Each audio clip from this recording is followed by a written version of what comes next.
Assalamualaikum, perkenalkan nama saya Lili Lestari, NPM C1C0181131. Di sini saya akan menjelaskan sedikit tentang materi akuntansi keuangan lanjutan, khususnya itu bab 8 yang akan membahas tentang isu seputar konsolidasi. Nah, di materi ini dibahas tentang perubahan kepemilikan akibat aktivitas pada entitas induk. Nah, di mana yang mengakibatkan perubahan kepemilikan saham yang dimiliki PT induk atas saham PT anak. Yang pertama itu adalah adanya perubahan kepemilikan saham PT induk atas saham PT anak itu berubah karena transaksi yang dilakukan oleh perusahaan. Kemudian yang kedua itu perubahan kepemilikan saham yang dimiliki PT induk ini terjadi bukan transaksi yang dilakukan oleh PT induk, tapi yang melakukan transaksi itu adalah entitas anak. Nah, untuk pembahasan lebih lanjut itu ada entitas induk mengakuisisi saham tambahan dari pihak ketiga. Entitas induk dapat menambah bagian kepemilikannya atas entitas anak hanya jika sebelumnya entitas induk itu telah memperoleh pengendalian. Maka penambahan bagian kepemilikannya itu tidak mengubah substansi pengendalian entitas induk. Nah, kemudian bagaimana jika entitas induk menjual sebagian saham kepada pihak ketiga? Entitas induk juga dapat menjual bagian kepemilikannya atas entitas anak, di mana sebelumnya entitas induk ini telah memperoleh pengendalian. Nah, akibat penjualannya tersebutlah substansi pengendalian ini dapat hilang ataupun masih tetap ada. Misalnya nih, kepemilikannya yang awalnya itu 90% menjadi 70% ataupun sekitar 80% menjadi 60%. Nah, ketika proprietas yang dimiliki oleh kepentingan non-pengendali berubah, entitas induk menyesuaikan dengan jumlah tercatat kepentingan pengendali dan kepentingan non-pengendali. Untuk pembahasan yang selanjutnya itu ada perubahan kepemilikan akibat aktivitas pada entitas anak. Perubahan bagian kepemilikan dapat terjadi akibat aktivitas yang dilakukan oleh entitas anak. Misalnya nih, contohnya entitas anak ini membeli saham treasury dari entitas induk ataupun dari pihak lain dan menerbitkan tambahan saham kepada entitas induk ataupun pihak lainnya. Nah, di sini juga dibahas bagaimana jika entitas anak ini menerbitkan tambahan saham kepada entitas induk. Oke, di sini entitas anak kan dapat menerbitkan tambahan saham jika ia membutuhkan suntikan dana baru. Nah, saham tambahan itulah yang diterbitkan yang dapat dibeli oleh entitas induk atau pihak lain. Jika dibeli seluruhnya oleh entitas induk, maka persentase kepemilikan entitas induk akan meningkat. Sedangkan jika persentase kepemilikan non-pengendali akan berkurang. Nah, untuk substansi pengendalian akan tetap ada karena peningkatan kepemilikan entitas induk. Seperti itu. Nah, mungkin segitu aja materi yang dapat saya sampaikan. Mohon maaf jika yang saya sampaikan ini masih kurang lengkap ataupun dari sayanya yang banyak salah kata. Ambil positifnya dan buang yang negatifnya. Saya akhiri, wassalamualaikum warahmatullahi wabarakatuh. Baik, assalamualaikum warahmatullahi wabarakatuh.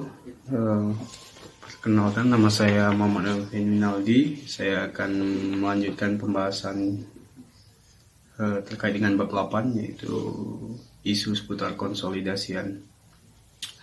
Selanjutnya, terkait dengan entitas anak menjual saham tambahan pada pihak ketiga. Entitas anak juga dapat menerbitkan saham kepada pihak ketiga. Jika dibeli seluruhnya oleh pihak ketiga, maka konsekuensi persentase kepemilikan entitas induk itu akan turun, dan sebaliknya, sedangkan persentase kepemilikan dan pengendali pun dia akan naik, kayak gitu. Secara substansi, akibatnya kepemilikan entitas induk itu bisa hilang ataupun masih tetap ada karena penurunan kepemilikan entitas induk tadi. Oke. Itu untuk entitas anak menjual saham tambahan pada pihak ketiga. Kemudian selanjutnya yaitu entitas anak membeli saham treasury dari entitas induk. Saham treasury dapat dibeli dari entitas induk atau oleh pihak lain, kayak gitu kan. Jika dalam hal ini dibeli seluruhnya dari entitas induk, maka persentase kepemilikan entitas induk akan turun. Akibatnya sama tadi, substansinya sama.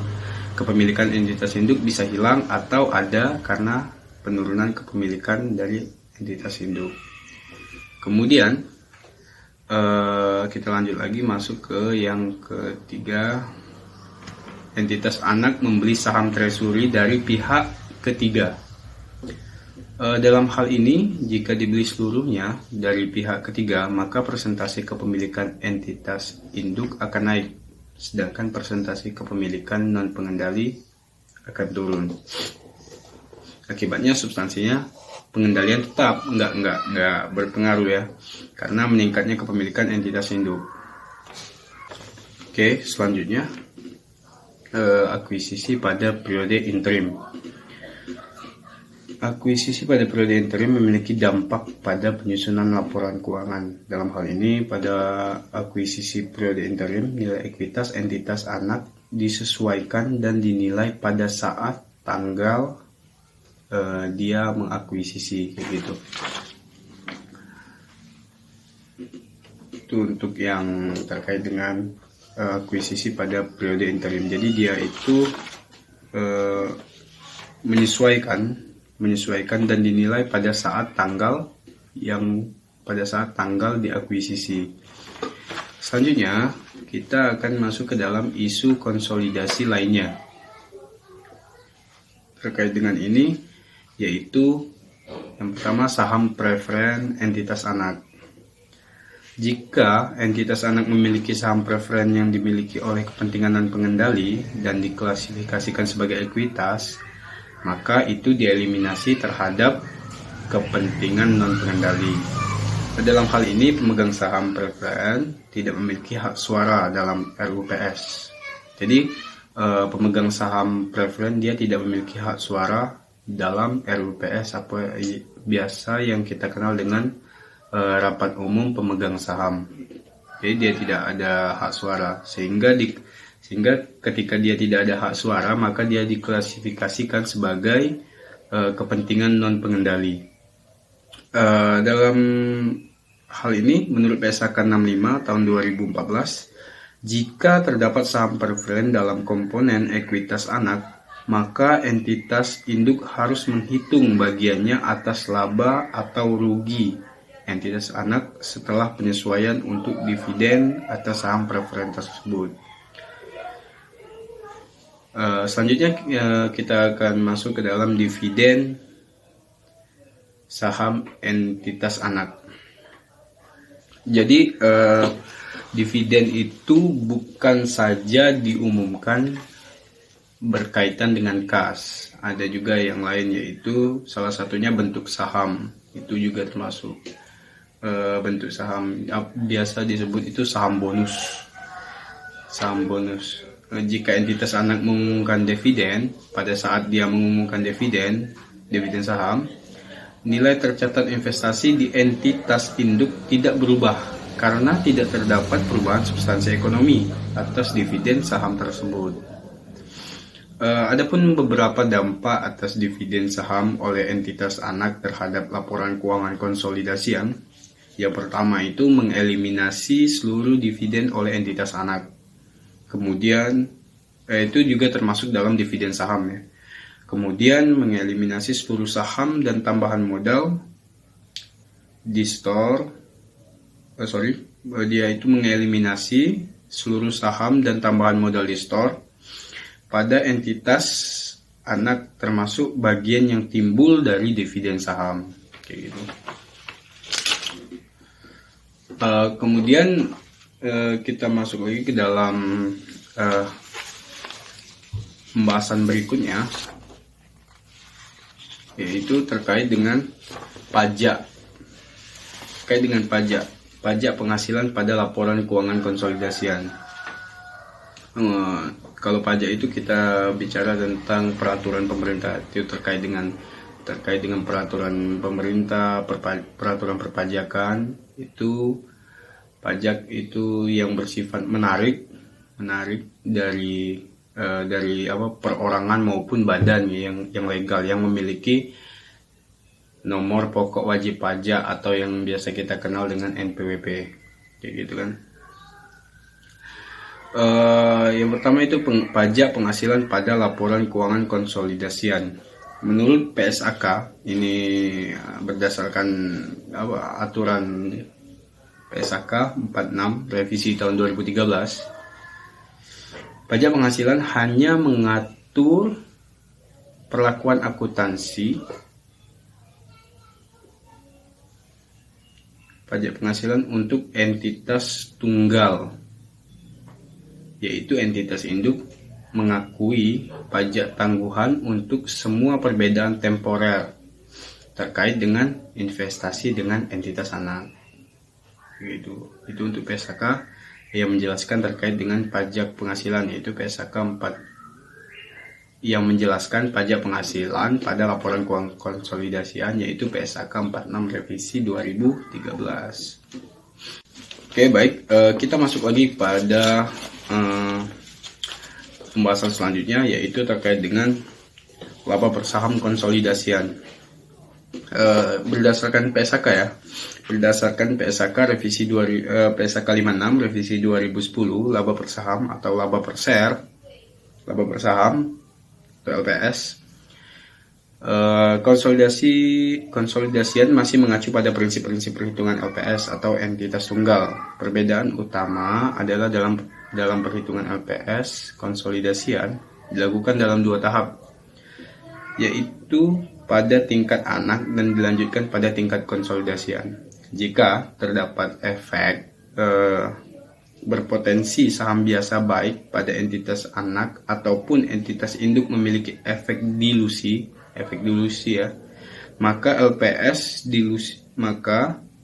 dilusian dihitung pada tingkat entitas anak ataupun konsolidasian. Nilai LPS dasar dan dilusian pada entitas anak akan digunakan dalam perhitungan LPS dasar dan dilusian pada tingkat konsolidasian. Itu untuk laba per saham konsolidasian berdasarkan PSAK 56 tahun 2010. Kemudian kita masuk pada pembahasan lanjutannya, yaitu perubahan dalam bagian kepemilikan entitas induk yang menyebabkan perolehan pengendalian. Yang pertama itu penambahan kepemilikan dari tanpa pengaruh menjadi pengendalian. Jadi penambahan kepemilikan dari tanpa pengaruh menjadi pengendalian, dari tanpa pengaruh menjadi pengendalian. Entitas induk dapat memperoleh pengendalian atas entitas anak melalui beberapa tahap. Misal, pada tahap awal investor, entitas induk mengakuisisi saham perusahaan anak sebesar 15%. Kemudian lanjut untuk periode berikutnya dia mengakuisisi 15%. 15% ini dia tidak ada titik pengendalian ya, masih di bawah 50%. Jadi untuk titik dia bisa mengendalikan itu di atas 50%. Nah, jadi kita balik lagi ketika dia misal pada tahapan awal dia mengakuisisi itu 15%, kemudian di tahap kedua dia mengakuisisi kembali sebesar 60%. Jadi dia udah mengakuisisi 60%, sehingga dia sudah menjadi pengendali. Dia sudah berpengaruh pada perusahaan entitas anak tersebut. Jadi entitas induk dia memiliki pengendalian kayak gitu. Itu untuk penambahan kepemilikan tanpa pengaruh menjadi pengendali. Yang tanpa pengaruhnya tadi di 15% menjadi pengendalinya di 60% di tahap kedua kayak gitu. Itu tahap-tahapnya. Kemudian penambahan kepemilikan dari pengaruh signifikan menjadi pengendalian. Akuisisi bertahap juga dapat terjadi ketika entitas induk memiliki pengaruh signifikan dan mengakuisisi tambahan kepemilikan sehingga memperoleh pengendalian. Hampir sama seperti yang saya jelaskan tadi. Kemudian kita langsung masuk di perubahan dalam bagian kepemilikan entitas induk yang menyebabkan hilangnya pengendalian. Nah, bisa juga perubahannya itu disebabkan oleh hilangnya, yang menyebabkan yaitu hilang pengendalian. Berkurangnya kepemilikan dari pengendalian menjadi tanpa pengaruh dari kalau tadi dari yang yang memiliki pengaruh menjadi pengendalian, yang sekarang dari pengendalian yang menjadi tanpa pengaruh kayak gitu. Entitas induk dapat kehilangan pengendalian atas entitas anak melalui beberapa sebab. Salah satunya adalah menjual sebagian kepemilikan atas entitas anak yang telah diakuisisinya tadi. Bukan diakuisisi ya, dibeli sahamnya ya, dibeli saham ya, sama aja. Misalnya investor, dia memiliki mayoritas saham entitas anak 85%, sehingga investor atau entitas induk memiliki pengendalian atas investi atau entitas anak. Selanjutnya, investor menjual sebagian saham atas investi entitas anak sehingga menjadi dari 85% menjadi 20%, sehingga dia tidak lagi menjadi tidak memiliki pengendalian terhadap entitas anak tersebut. Jadi dia tanpa pengaruh kayak gitu. Itu untuk yang perubahan dalam bagian kepemilikan entitas induk yang menyebabkan hilangnya pengendalian. Kemudian yang terakhir, berkurangnya kepemilikan dari pengendalian menjadi pengaruh signifikan. Berkurangnya kepemilikan dari pengendalian menjadi pengaruh signifikan. Jika pengendalian entitas induk hilang namun masih memiliki pengaruh signifikan atas entitas anak, perlakuan akuntansinya sama dengan pembahasan sebelumnya, sama yang telah saya jelaskan tadi. Entitas induk mengakui setiap sisa investasi pada entitas anak terdahulu pada nilai wajar pada tanggal hilangnya pengendalian. Mungkin itu saja yang dapat saya sampaikan terkait dengan penjelasan di bab 8 terkait dengan isu seputar konsolidasian. Apabila ada yang salah, saya mohon maaf. Dan saya akhiri. Wassalamualaikum warahmatullahi wabarakatuh. Terima kasih.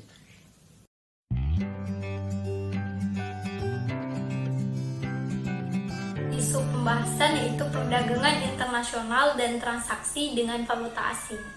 Nah, Indonesia ini merupakan negara dengan sistem perekonomian terbuka, di mana Indonesia sebagai salah satu anggota kelompok negara-negara dengan perekonomian terbesar di dunia. Hal inilah yang membuat Indonesia melakukan aktivitas bisnis yang melibatkan entitas-entitas usaha lain yang berada di luar negara atau luar negeri. Dalam transaksi antar negara akan timbul namanya transaksi yang melibatkan mata uang asing. Karena kenapa? Karena kan entitas-entitas luar negara tadi atau luar negeri tadi kan memiliki mata uang yang berbeda nih. Negara ini kan memiliki masing-masing mata uang yang berbeda. Seperti Indonesia yang memiliki mata uang rupiah dan Malaysia memiliki mata uang ringgit, kan itu berbeda. Namun di Indonesia memiliki standar akuntansi. Indonesia ini memiliki standar akuntansi yang mengatur bagaimana suatu entitas memperlakukan transaksi yang menggunakan mata uang asing. Melalui PSAK 10, revisi 10, pengaruh dari perubahan nilai tukar valuta asing telah mengatur nih bagaimana suatu entitas memperlakukan transaksi menggunakan valuta asing, baik untuk pengakuan awal maupun saat pelaporan di akhir periode. Nah, Indonesia sendiri biasanya lebih banyak menggunakan mata uang asing seperti dolar Amerika Serikat, yen Jepang, atau euro Eropa, di mana ketiga mata uang itu memiliki nilai tukar yang baik daripada rupiah. Dan sebagian besar negara-negara lain juga menggunakan ketiga mata uang itu dalam perdagangan internasional. Di sini ada namanya konsep mata uang asing. Konsep mata uang asing maupun nilai tukar sejatinya merupakan salah satu konsep paling penting dalam aktivitas perdagangan internasional. Secara umum, menurut standar akuntansi, jenis mata uang yang digunakan suatu entitas adalah ada 3. Yang pertama, mata uang fungsional, yakni mata uang pada lingkungan ekonomi utama di mana entitas itu beroperasi. Yang kedua, mata uang penyaji atau pelaporan, yakni mata uang yang digunakan dalam penyajian laporan keuangan di akhir periode. Yang ketiga, mata uang asing, yakni mata uang selain mata uang fungsional. Jadi bisa saja mata uang fungsionalnya ini bukan rupiah di Indonesia tetapi dolar. Nah, itu ada terjadi di PT Garuda. Nah, di mana mata uang fungsionalnya itu bukan rupiah tetapi dia memilih dolar. Nah, mata uang yang berlaku di suatu negara tidak serta-merta tadi sebagai mata uang fungsional yang telah saya jelaskan, di mana perlu dipertimbangkan hal-hal yang sesuai yang disebut dalam PSAK nomor 10. Menurut PSAK 10 revisi 2010, dalam menentukan mata uang fungsional bagi suatu entitas ada beberapa pertimbangan yang perlu diperhatikan, antara lain bahwa mata uang fungsional merupakan mata uang yang pertama paling mempengaruhi harga jual. Yang kedua, dari suatu negara yang kekuatan persaingan dan perundang-undangannya itu sebagian besar menentukan harga dari barang dan jasa suatu entitas. Yang ketiga, mempengaruhi biaya tenaga kerja, bahan baku, dan biaya lain dari pengadaan barang ataupun jasa. Yang keempat, menjadi sumber dana dari aktivitas pendanaan finansial. Yang kelima, penerimaan dari aktivitas operasional pada umumnya ditahan.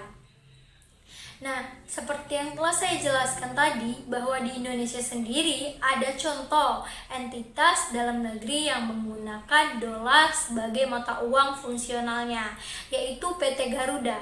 Nah, di mana PT Garuda ini sejak tahun 2012 perusahaan ini telah mengubah mata uang fungsional mereka yang awalnya rupiah menjadi dolar Amerika Serikat.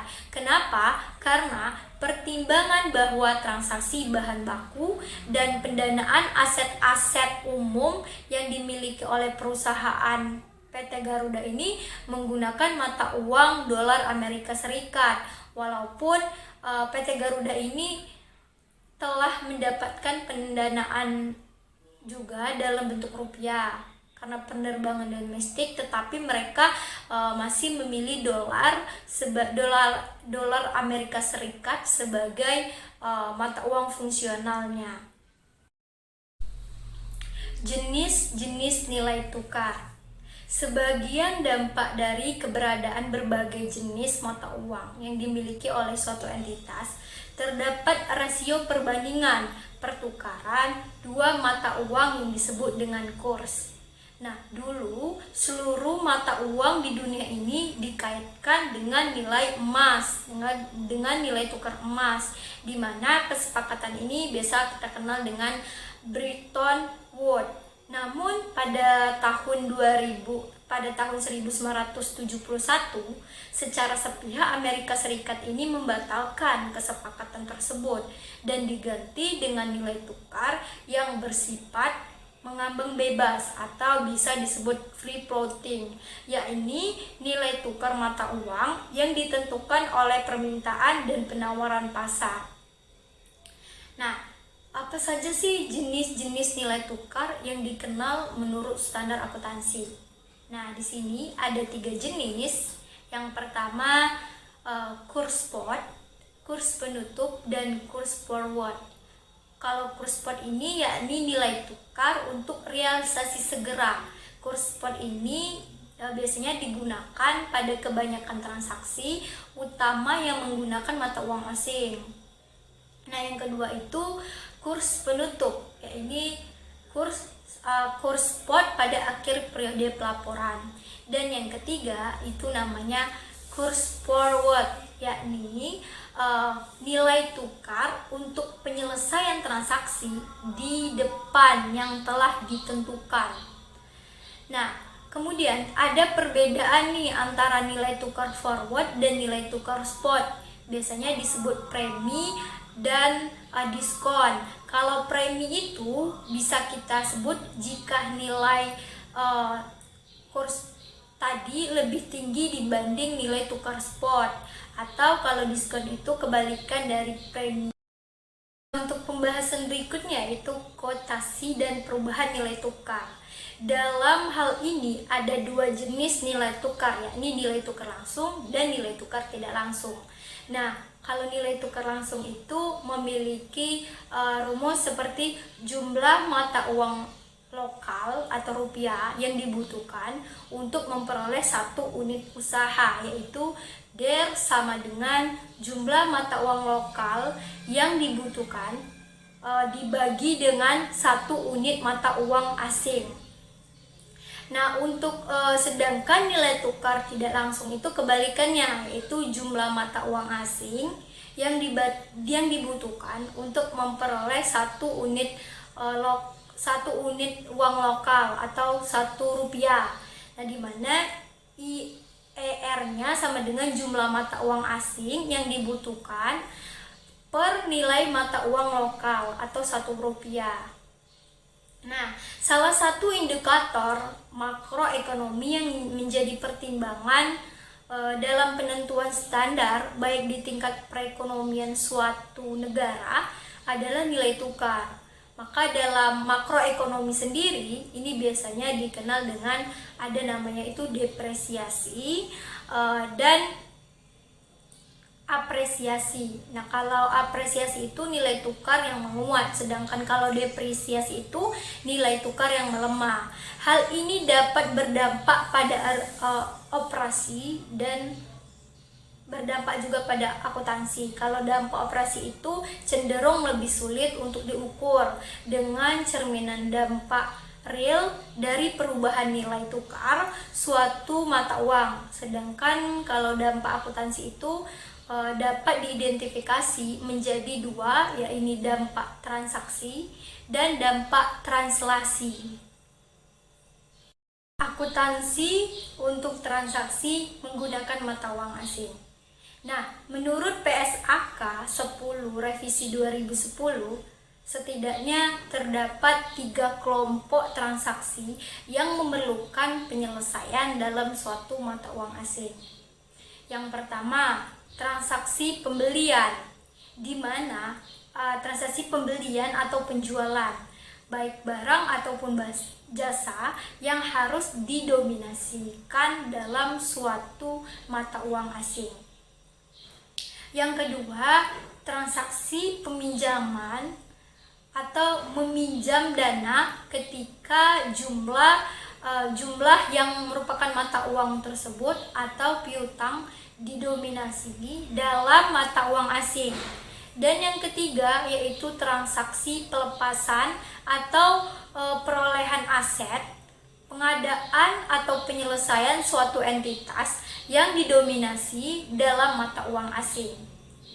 Nah, dalam pengakuan awal, segala transaksi dalam mata uang asing harus diakui menggunakan mata uang fungsional berdasarkan kurs spot atas mata uang tersebut.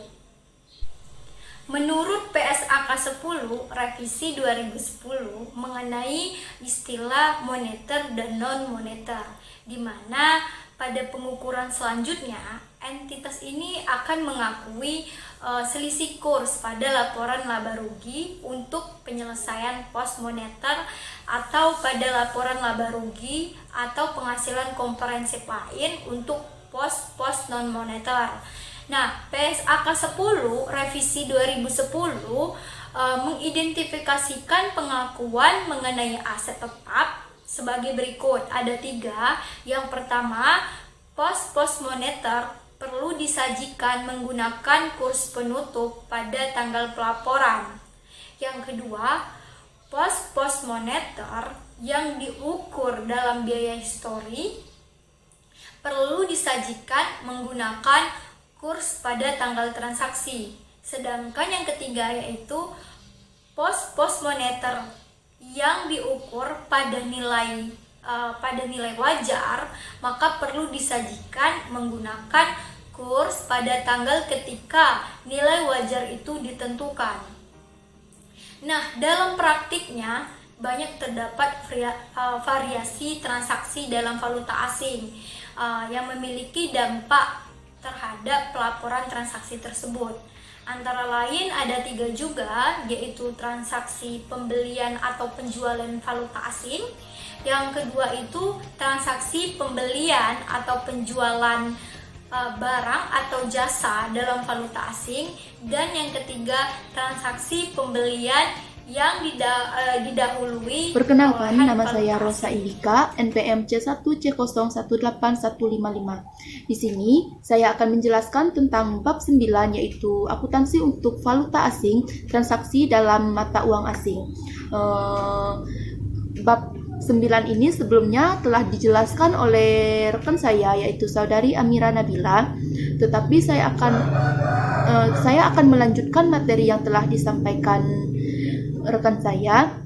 Langsung saja ke materi selanjutnya, yaitu tentang transaksi dengan tujuan spekulasi atau transaksi valuta asing murni. Nah, pada transaksi dengan tujuan spekulasi atau transaksi valuta asing murni merupakan sebuah entitas sengaja melakukan jual beli valuta asing untuk memperoleh keuntungan dari ekspektasi perubahan nilai tukar suatu mata uang. Sebagai contoh dapat kita ambil bila sebuah entitas memiliki ekspektasi bahwa mata uang rupiah akan melemah terhadap dolar Amerika Serikat. Nah, di masa mendatang, maka entitas tersebut akan membeli atau mengeluarkan forward untuk membeli dolar Amerika Serikat saat ini, dan kemudian dijual pada saat pelemahan terjadi. Akuntansi untuk transaksi dengan tujuan spekulasi ini diharapkan dapat menunjukkan dampak yang diperkirakan muncul atas laporan keuangan suatu entitas dan dari aktivitas spekulasi yang dilakukan dengan rangka memperoleh keuntungan. Nah, keuntungan dan kerugian ini yang muncul dari perubahan kurs atau mata uang asing yang dimiliki oleh suatu entitas spekulasi tersebut. Selanjutnya yaitu tentang transaksi ekspor, di mana transaksi ekspor ini adalah penjualan barang atau jasa dari dalam negeri kepada entitas lain di luar negeri. Nah, atas transaksi ekspor ini, suatu entitas akan memperoleh pembayaran dari luar negeri yang mungkin didominasikan di dalam mata uang asing. Nah, walaupun didominasikan dalam mata uang asing, untuk tujuan pencatatan pada laporan keuangan, suatu entitas harus menyajikan transaksi tersebut dalam mata uang fungsional. Misalnya, kita berada di negara Indonesia, berarti mata uang yang harus disajikan dalam laporan keuangan tersebut yaitu berupa mata uang rupiah, karena mata uang fungsional kita di negara Indonesia ini yaitu mata uang rupiah, seperti itu. Nah, adapun nilai tukar yang digunakan untuk mendominasikan nilai transaksi ke dalam mata uang fungsional adalah kurs spot yang berlaku pada tanggal penyelesaian transaksi tersebut. Umumnya, transaksi ekspor maupun impor memerlukan pengakuan secara akuntansi pada tanggal-tanggal berikut. Nah, ada 3, yaitu yang pertama, tanggal transaksi, merupakan tanggal terjadinya transaksi sehingga entitas perlu mencatat transaksi berdasarkan kurs spot. Nah, yang kedua yaitu tanggal pelaporan keuangan. Tanggal pelaporan keuangan yakni akhir periode pelaporan bila entitas masih memiliki pos-pos yang terkait transaksi menggunakan valuta asing. Dan yang terakhir yaitu tanggal penyelesaian. Tanggal penyelesaian yakni tanggal menyelesaikan transaksi terkait valuta asing. Entitas perlu menyelesaikan terlebih dahulu nilai terakhir yang dimiliki terhadap kurs spot yang berlaku. Selanjutnya yaitu untuk transaksi impor. Nah, transaksi impor ini merupakan transaksi pembelian barang atau jasa dari luar negeri untuk didatangkan ke dalam negeri. Nah, atas transaksi impor ini, suatu entitas akan memiliki kewajiban untuk menyerahkan pembayaran kepada entitas lain di luar negeri yang besar kemungkinan didominasikan dalam mata uang asing. Nah, walaupun didominasikan dengan mata uang asing, untuk tujuan pencatatan pelaporan keuangan suatu entitas harus menyajikan transaksi tersebut dalam mata uang fungsional. Nah, misalnya kita negara Indonesia nih. Nah, kita mau mengimpor barang dari luar negeri, misalnya Cina. Nah, untuk tujuan pencatatan kita di Indonesia, kita harus mencatat, meskipun kita mengeluarkan mata uang asing untuk pembayaran tersebut, tetapi kita mencatat di pelaporan kita di Indonesia, yaitu dengan tetap menggunakan mata uang fungsional kita, yaitu mata uang rupiah. Selanjutnya yaitu transaksi impor dengan valuta asing yang diperoleh sebelumnya. Nah, ketika suatu entitas melakukan transaksi impor, seringkali entitas tersebut akan memperoleh valuta asing yang dibutuhkan untuk menyelesaikan transaksi jauh sebelum transaksi yang dilaksanakan. Upaya ini dilakukan agar entitas memperoleh nilai tukar tertentu yang dianggap memungkinkan bagi entitas tersebut. Nah, selanjutnya yaitu isu lainnya terkait transaksi menggunakan valuta asing. Nah, ada 3. Yang pertama, transaksi perolehan aset tetap di luar negeri. Nah, selain transaksi ekspor ataupun impor yang menyebabkan suatu entitas akan berinteraksi dengan mata uang asing. Transaksi perolehan aset tetap yang dilakukan di luar negeri pun membutuhkan mata uang asing dalam menyelesaikan transaksinya. Misalnya suatu entitas yang membeli tanah atau bangunan di luar negeri, maka keberadaan aset-aset tersebut berada di negara lain dan tidak memungkinkan untuk dipindahkan ke negeri. Maksudnya ke negara Indonesia kayak gitu. Menurut PSAK 16, aset tetap tentang aset tetap bahwa aset tetap perlu diukur berdasarkan harga perolehan pada pengukuran awal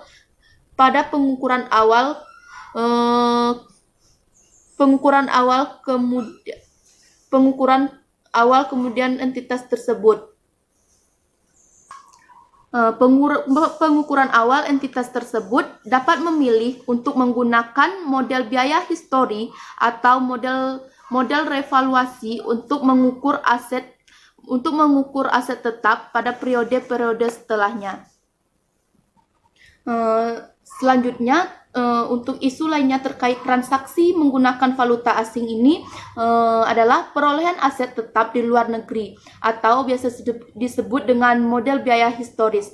Berdasarkan PSAK 16, pengukuran awal aset tetap adalah menggunakan biaya perolehan.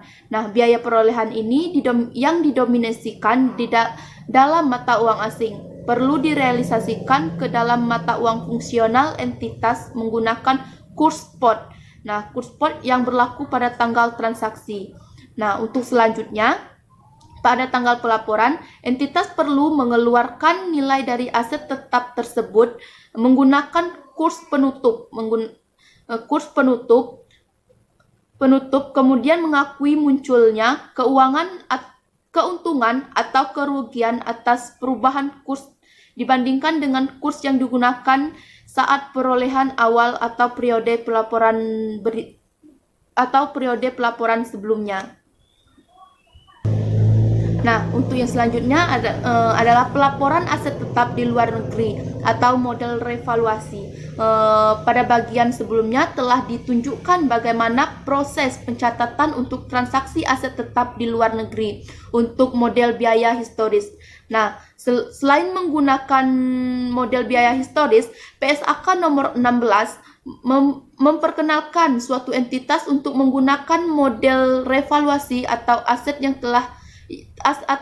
tetap yang dimilikinya. Berdasarkan model revaluasi, nilai aset tetap akan diukur berdasarkan nilai wajar pada tanggal perolehan untuk kemudian diakui adanya surplus revaluasi atau kerugian penurunan nilai atas perbedaan nilai transaksi dengan nilai wajarnya. Nah, untuk materi terakhir pada bab 9 ini yaitu mengenai penyajian dan pengukuran transaksi menggunakan valuta asing. Nah, telah dijelaskan dalam PSAK nomor 10 revisi tahun 2010 menyatakan bahwa suatu entitas perlu mengungkapkan yang pertama yaitu jumlah dari selisih nilai tukar yang diakui dalam laba rugi, kecuali untuk selisih nilai tukar yang timbul pada instrumen keuangan yang diukur pada nilai wajarnya melalui laba rugi.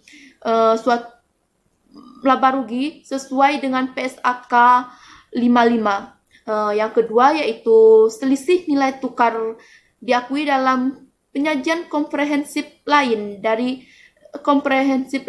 dan diakumulasikan dalam komponen entitas ekuitas terpisah, dan juga harus mengungkapkan rekonsiliasi dari selisih nilai tukar tersebut pada awal dan akhir periode. Selain itu, ketika mata uang fungsional dan mata uang pelaporan adalah berbeda, maka entitas tersebut harus mengungkapkan alasan perbedaan tersebut. Mungkin itu saja penjelasan yang dapat saya sampaikan. Lebih dan kurangnya saya mohon maaf. Wassalamualaikum warahmatullahi wabarakatuh.